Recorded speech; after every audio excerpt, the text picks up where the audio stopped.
আচ্ছা, তোমার এই ফটোগ্রাফি শেখার আগ্রহটা কিভাবে হলো এবং কিভাবে শিখেছো? স্কুল থেকেই ধরো বিভিন্ন রকমের ফটো এক্সিবিশন দেখতাম, তো তখন বেসিক্যালি যেটা হতো যে ছবি দেখতে খুব ভালো লাগতো এবং আমি বুঝতে পারতাম যে কোন ছবিটা কোনটার চেয়ে ভালো, কিন্তু কেন ছবিগুলি এরকম বা কীভাবে ছবিটা তুললো এই ব্যাপারে কোনো নলেজ ছিল না, কারণ তখন তো আমি ফটোগ্রাফি অতটা বুঝতামও না। তো পরে যখন ক্যামেরা কিনলাম, ফটোগ্রাফির উপরে পড়াশোনা শুরু করলাম, প্রচুর স্টাডি করলাম, এটার ধরো ইনস অ্যান্ড আউট এর সব কিছু, মানে টেকনিক্যাল ডিটেলস, লেন্স নিয়ে কাজ করা, কম্পোজিশন, তারপরে তোমার হচ্ছে এক্সপোজার, মানে কোনটার কি কন্ট্রোল, এবং সব ধরনের ফটোগ্রাফি যখন আমি শিখলাম, শেখাটা হচ্ছে যে বেসিক্যালি হয়েছে আমি এটাও কাইন্ড অফ সেলফ টট। আমি পড়াশোনা করেছি প্রচুর, তার চেয়ে বেশি যেটা করেছি সেটা হচ্ছে আমি প্রচুর ছবি তুলেছি এই জীবনে, কারণ তোমার এটা একটা হ্যান্ডস অন স্কিল, মানে এখানে ধরো প্র্যাকটিক্যাল তো আমরা পড়ে শিখি, কিন্তু ছবির তোলার ব্যাপারটা তোমাকে অনেক তুলে শিখতে হয়। তো সেখান থেকে আমি এটা শিখেছি। আর আমার কাছে মনে হয় যে সাধারণ মানুষ ধরো যেটা চোখে দেখতে পায় না, সেটা ক্যামেরা দিয়ে হয়তো দেখাতে আমার বেশি ভালো লাগে। আচ্ছা, তো তোমার প্যাশন অফ ফটোগ্রাফিটা কিসে? সিলেক্টিভ কিছু না, আমি সব ধরনের ছবি তুলি, যে কোনো ছবি তুলতে আমার ভালো লাগে। বিশেষ করে ধরো যেখানে আর্ট আছে, যেমন ধরো ল্যান্ডস্কেপ হোক, সেটা পোর্ট্রেট হোক কিংবা ম্যাক্রো, নাইট লাইফ, লাইফস্টাইল, যাই হোক না কেন, কোনো কিছুকে ধরো আর্টিস্টিক্যালি ক্যাপচার করাটাই আমার ফটো প্যাশন বলতে পারো। ধরো আমি কোথাও গেছি, সেটা ট্রাভেল হোক বা কাজের জন্য হোক, যদি আমাকে প্রচুর ট্রাভেল করতে হয়, বিভিন্ন জায়গায় যখন আমি যাই তখন সেই জায়গাটার আমি সানরাইজ, সানসেট, অ্যাটমসফেরিক ল্যান্ডস্কেপ বা লাইফস্টাইল, যখন ড্রোন থাকে ধরো ড্রোন উড়িয়ে আমি এরিয়াল ফটোগ্রাফিটা করি। আর বার্ড ফটোগ্রাফিটা আমার সবচেয়ে শখের। তোমার বার্ড ফটোগ্রাফিগুলো আমি দেখেছি, এগুলো দারুণ। তো তোমার এই শখটা কিভাবে শুরু হলো? বার্ড ফটোগ্রাফির শখটা বেসিক্যালি তৈরি হয়েছিল আমার বন্ধু তামজিৎ টোকেনের ছবি তোলা দেখে। পরবর্তীতে বার্ড ফটোগ্রাফার কমিউনিটি, ধরো রমেশ, হিমেল বা সুমন, এদের ছবি দেখে আমি হাইলি ইন্সপায়ার্ড হই, কারণ এটা আমার কাছে সবচেয়ে একটা চ্যালেঞ্জিং একটা ফটোগ্রাফির এরিয়া মনে হয়েছে। কারণ ধরো টেকনিক যেটা আছে ফটোগ্রাফি, এটা ছাড়াও এটার জন্য তোমার দরকার অসীম ধৈর্য, গবেষণা, জ্ঞান, কিংবা ধরো এক্সপ্লোর করার যে একটা ইন্টারেস্ট, সেটা তো থাকতেই হবে। আচ্ছা, তো চ্যালেঞ্জ কেন বলছো?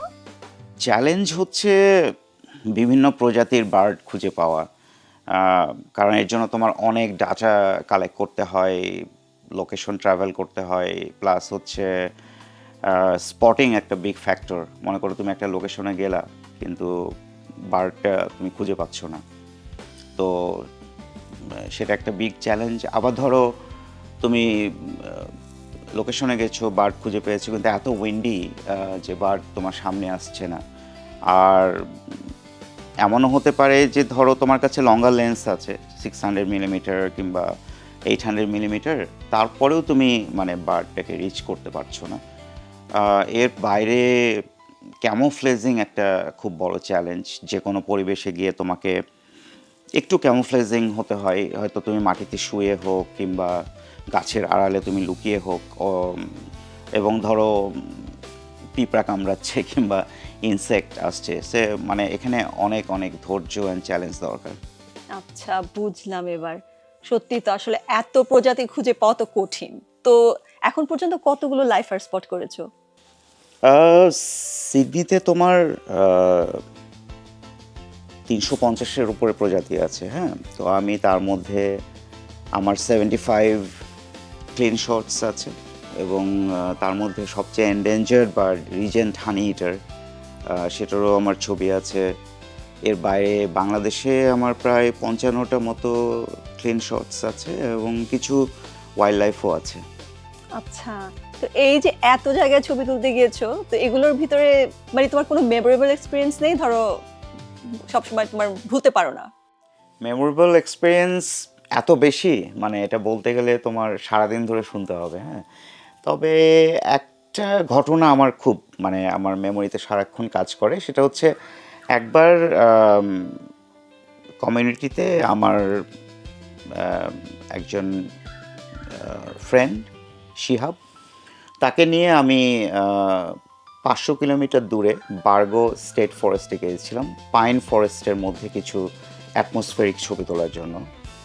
তো আমরা সকালে ফরেস্টের মধ্যে ঢুকে গেছি এবং আমাদের ছবি টবি তোলার সব কাজ শেষ করে দেন আমি একটু আমার ভিডিওগ্রাফির জন্য আমি ফরেস্টের ভিতরে বেশ অনেকটা উপরে আমি চলে গেছিলাম। তো হঠাৎ ওখানে তোমার একটা খুব ভৌত ধাতব টাইপের একটা শব্দ হয়, কিন্তু শব্দটা হয় না উপর থেকে। আমি প্রথমে একটু চিন্তা করি যে অ্যাকচুয়ালি কী হলো, কিছু বুঝে ওঠার আগেই হঠাৎ খেয়াল করি যে এখানে তো কোনো বাতাস নাই, অথচ উপরে তাকিয়ে দেখি যে তোমার গাছের মাথাগুলি জাস্ট মানে কাঁপছে আর কি। তো মুহূর্তের মধ্যেই সেকেন্ড টাইম আরেকবার হয় আর কি। তো তখন আমার প্রচণ্ড ভয় লাগে, এবং যেহেতু এটা একটা এমটি ফরেস্ট, এখানে শব্দ হওয়ার কোনোই কারণ নেই, তো আমি উপর থেকে দৌড়িয়ে একদম নিচে চলে আসি। এসে আসতেই আমাকে শিহাব জিজ্ঞাসা করে যে আপনি কি কোনো শব্দ শুনেছেন? আমি বলি যে হ্যাঁ। তো উনি বলেন যে দুবার কিন্তু। তো আমি বলি যে হ্যাঁ। তো আমরা দুজনেই বুঝতে পারি যে এটা কোনো একটা অডিটরি হ্যালোসিনেশন ছিল না।